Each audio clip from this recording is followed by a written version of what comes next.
Man, what a ripper start of the year. Wow, another PR. Today I was able to hit 152.5 kilos on the bench press.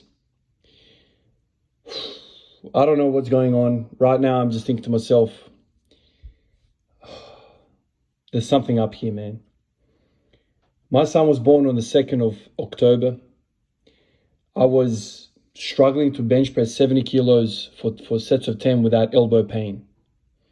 In the space of 2 months, in 2 days now, I've turned that around to not just not feeling pain in my elbow, but now I feel so freaking strong.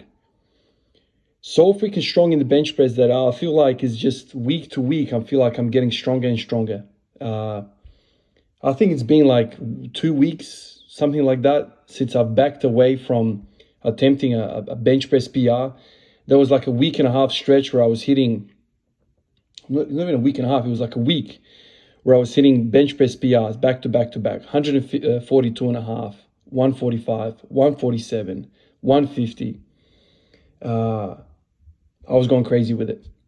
In the last 2 weeks, I've built up to this thing, 3 weeks, I built up to 152. In that time, I've really focused on cleaning, power cleaning, learning how to do all of that. Most managers have gone into that. In the background, I've obviously continued to take care of my elbows, the prehab, the hammer work. In the last probably week, I started mixing it up a little bit more. So I've introduced suitcase carries, just with a 20 kilo dumbbell, walking around in the backyard. I'm sure the neighbors are thinking this guy's lost his mind completely. But I'm walking the dumbbell one-handed, one dumbbell.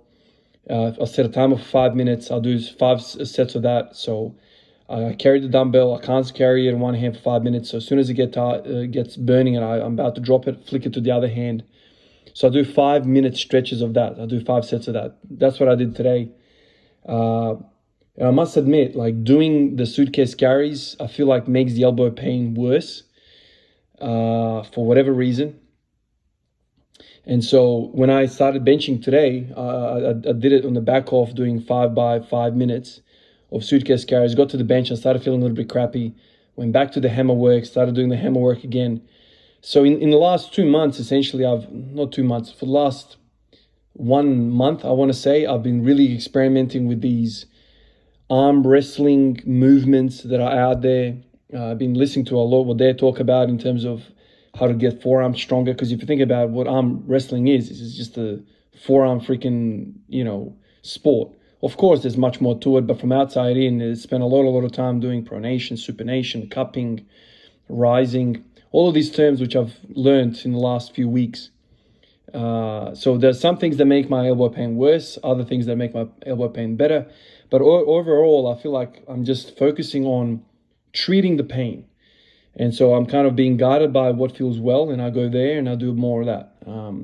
The suitcase carry thing, even though it's now like 2 or 3 times in a row that I've done it in the last week or so, it keeps hurting me, but I feel like there's more benefits to the suitcase carry than just treating the elbow, which I feel like it's not anymore because it's hurting me. Three days in a row, I felt worse doing that. I feel like it targets the whole, carry aspect of having a weight on one side, unilateral loaded weight. So it targets the obliques really well. I feel like there's some upper back action going on as well. I don't know which freaking trap, but some sort of trap action. I feel like there's fatigue there.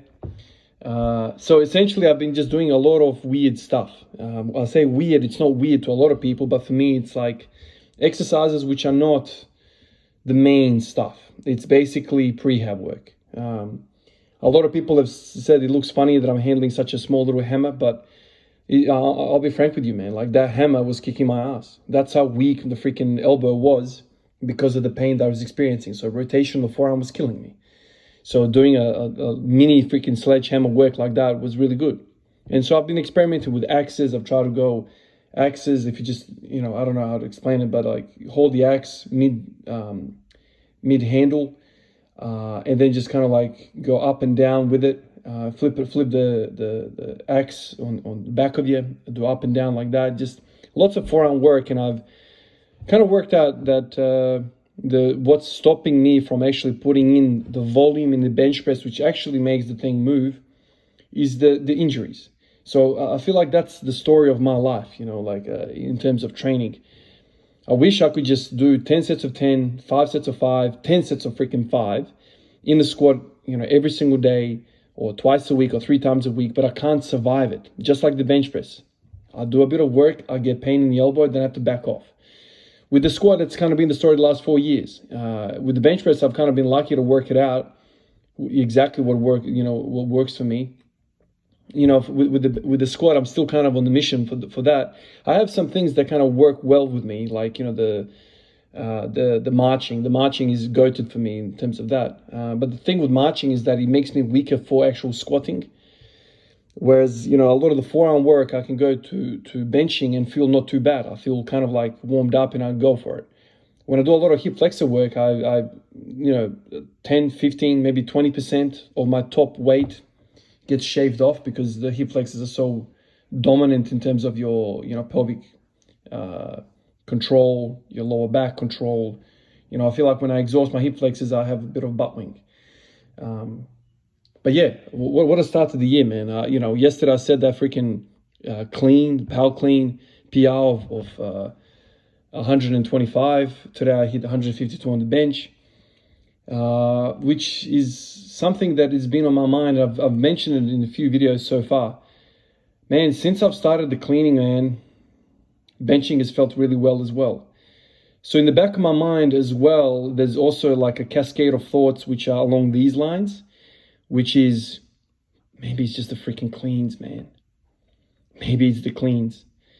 Because cleaning, and also yesterday snatching for the first time, I don't know if there's any other exercise that hits traps, hits the upper back like this.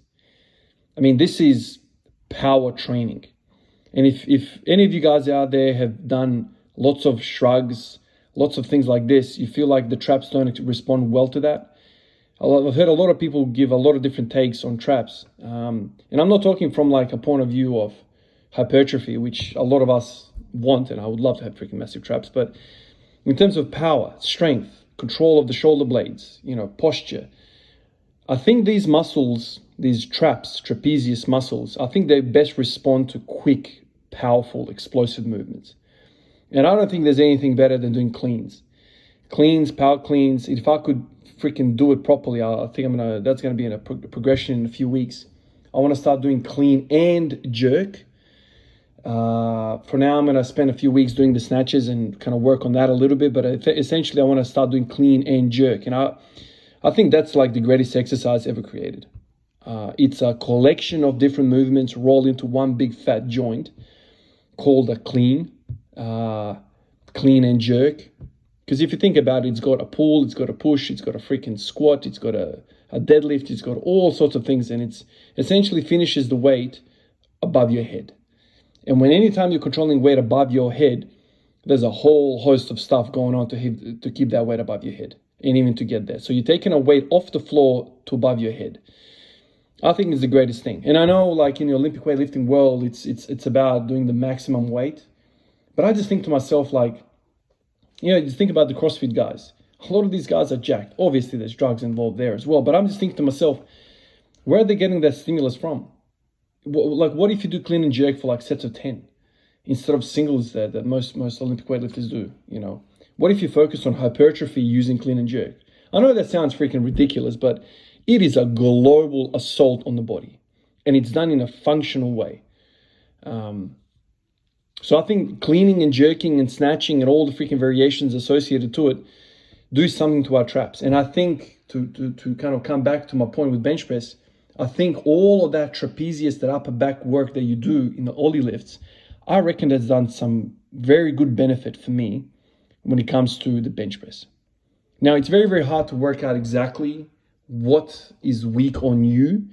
And you got to kind of go on your journey on yourself to work out exactly what's causing you, your plateau or whatever. There's probably something that you're missing, that you're not accounting for.